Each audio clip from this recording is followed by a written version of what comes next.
Hi, my name is LaShonda Lynch, and I am doing my cross-gender leisure project on rock climbing. Rock climbing became a sport in the late 1800s, but before the 1800s, it was only perceived as another form of mountaineering and not a standalone sport. And the public began accepting rock climbing as a sport in the 1950s because of a man named Walter Perry Smith, who was the first male person who became successful in rock climbing solo on the Maple Needles Mountain. Why has it been predominantly for the opposite gender? Rock climbing is dominated by the male population because of the way society has made males look and created the way a man is supposed to be, and how they're supposed to be tough and have strength and muscles and be aggressive. And according to both Krista Cheney-Cachet and Caroline Heckenmeyer, both said that it is also because of the structure that these sports and the way it's defined by the specific requirements attached to traditionally male stereotypes. Victoria Robinson wrote a book on how she explains the masculinities in everyday sports by interviewing men and women who majority took up the sport rock climbing, and concluded how men are identified in rock climbing. She uses the term hegemonic masculinity, which explains a man's dominant position in society and how it justifies the subordination of women.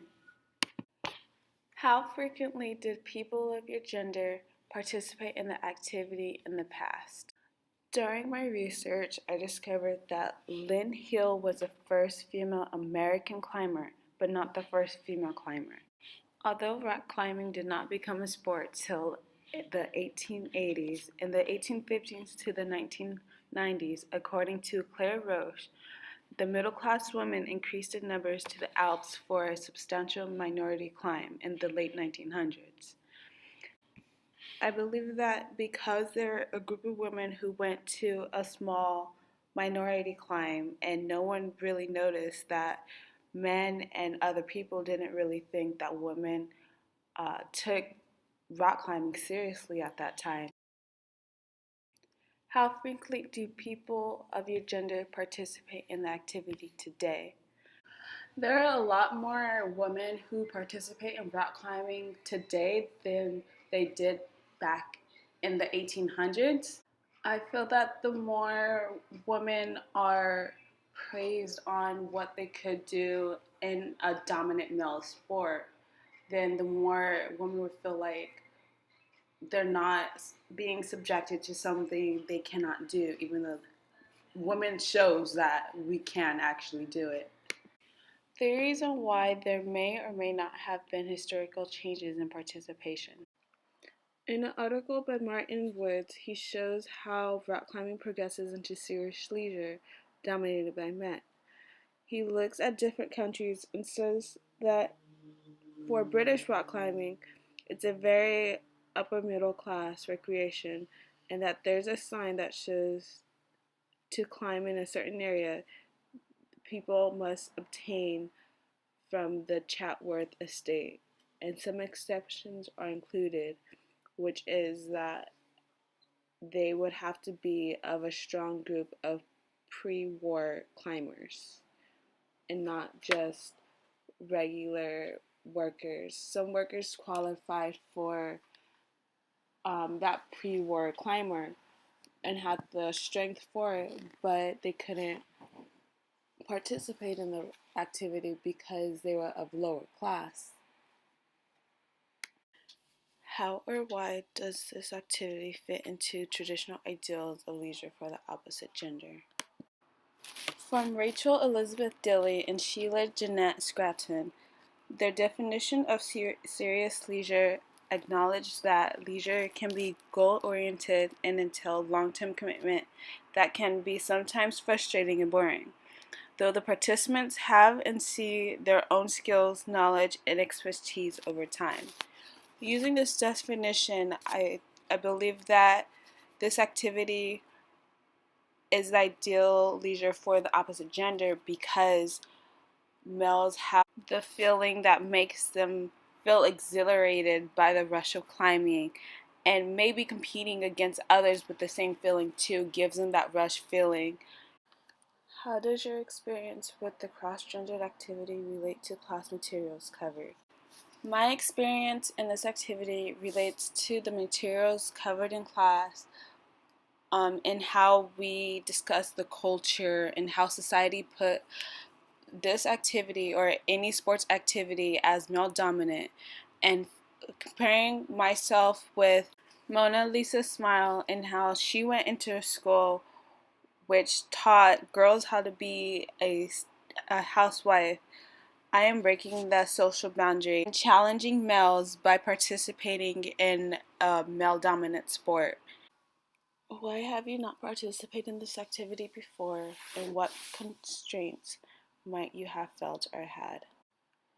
I didn't participate in this activity before because I couldn't find the time to go rock climbing while doing my studies and work. How did this activity challenge you, and what were you feeling while you participated?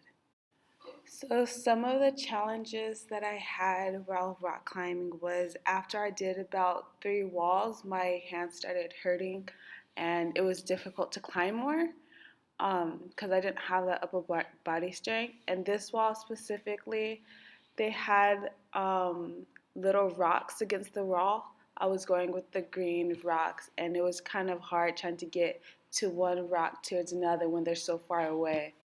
The biggest challenge I had was trying to figure out where to put my foot on the small rocks, or and how to like leverage the wall without standing on the other colored rocks. While I was rock climbing, I just felt out of breath because it uses so much upper body strength. And I was trying to look at the other rock climbers to see like how they climbed and how they strategized where to put their hands and their feet. But overall, I was excited when I first came inside the building. I was a little scared because it was going to be my first time rock climbing.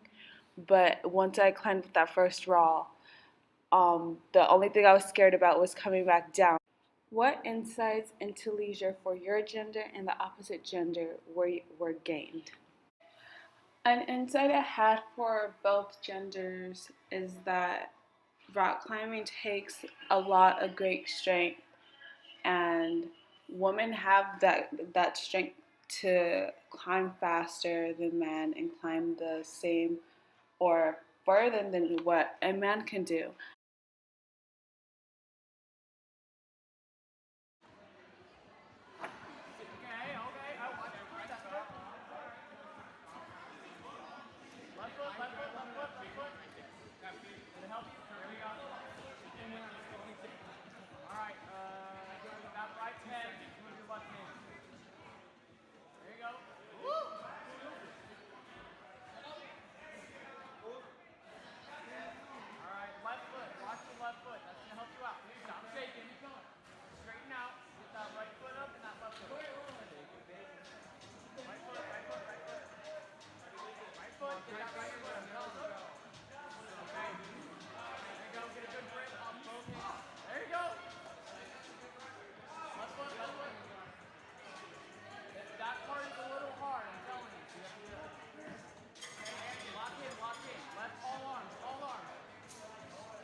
Thank you for watching my video about my leisure activity. Hope you enjoyed it.